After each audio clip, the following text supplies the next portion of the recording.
Well, congratulations Thank on you. Mr. Turner. A cinematically gorgeous, gorgeous film.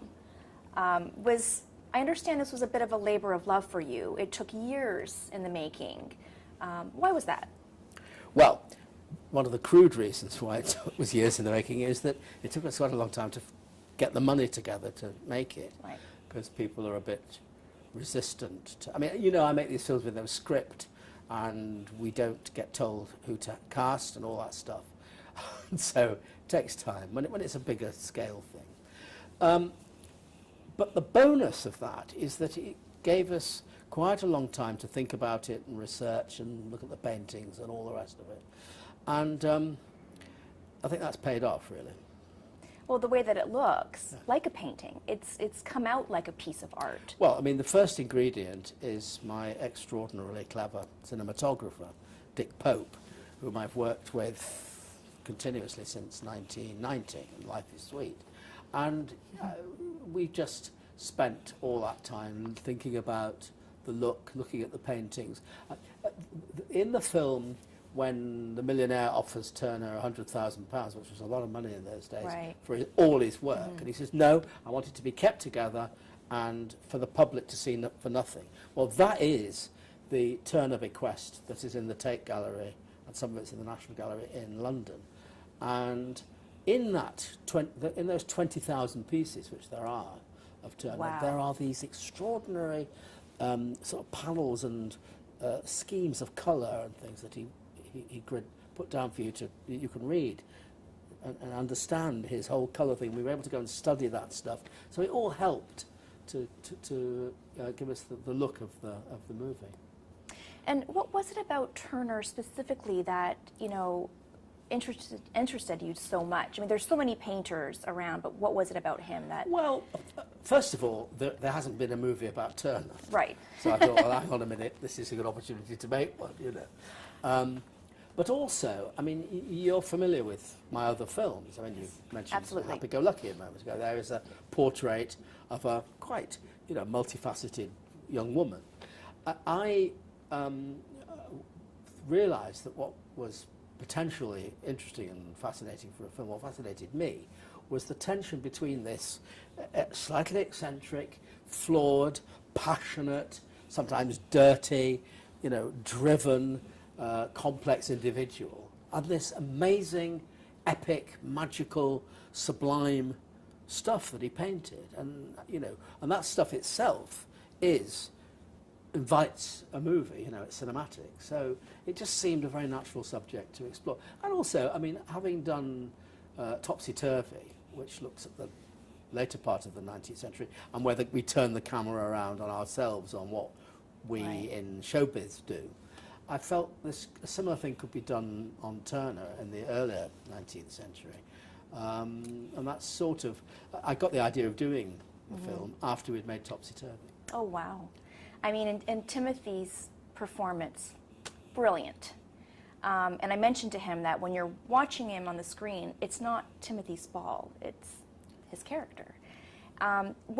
Did you always have him in mind? You know, what was it about him that, you know, you knew that he was this character? Yeah, I mean, there was no other actor in mind ever. I mean, Tim is a consummate character actor, and I knew that he would be able to do this kind of, you know, what I was reading about Turner. Tim is a Londoner. He's a Cockney with working class background. I knew that to be able to get that very London thing that is ingrained in what Turner is. He's read his Dickens. I mean, he really knows, he can do 19th century, you know. So I think that would be good. And also, I knew that he had, in a sort of amateur way, a kind of, some sort of, probably marginal, but actual talent for drawing and painting a bit. And of course, he spent a couple of years with a tutor painting, learning to paint before I find that incredible. Well, it shouldn't be incredible. Well, he said that he did a good replica of one of the paintings, Yeah, he which did, I find... Yeah, but, you know, why not?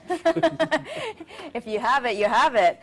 Another thing I wanted to ask you was, doing a sort of a biopic, or you're telling a story about a real life character, as a director telling this story, how important it is for you to be, you know, true to the man, rather than taking dramatic liberties, or where's that balance for you? Well, I can't quantify the balance, Yeah. but the fact is, I do take lots of dramatic liberties, and if I didn't, if I was literal and precise and didn't miss out any details, the film would last for about 4 weeks, as opposed to 2.5 hours. Right. It's not a documentary. It is a reflection, a distillation, you know, of this life and this world that spans from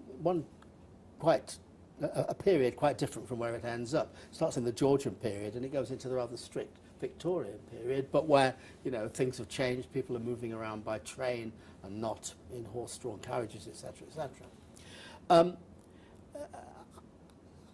It's quite a big job to decide what to miss out and how to distill it down.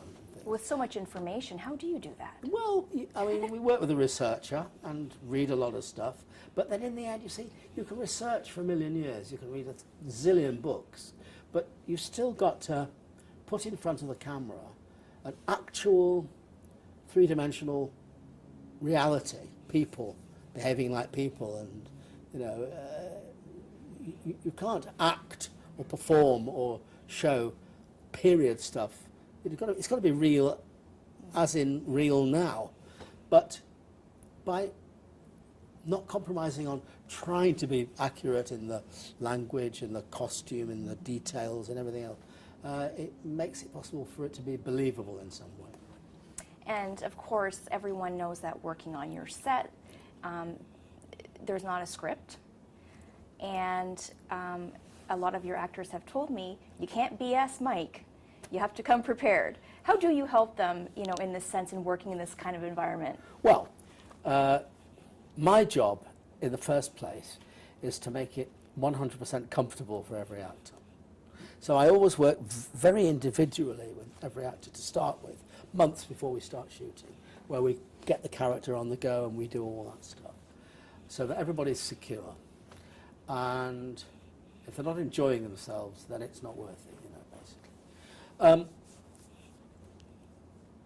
It's a creative thing for actors.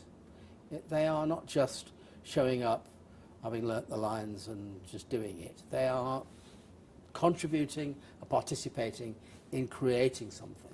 Is it more organic that way, do you think? Totally organic, Yeah. yes. It's more organic, definitely. And of course, it doesn't make any difference whether it's a period thing or the characters we've invented from scratch, because you've still got to make it happen in front of the camera.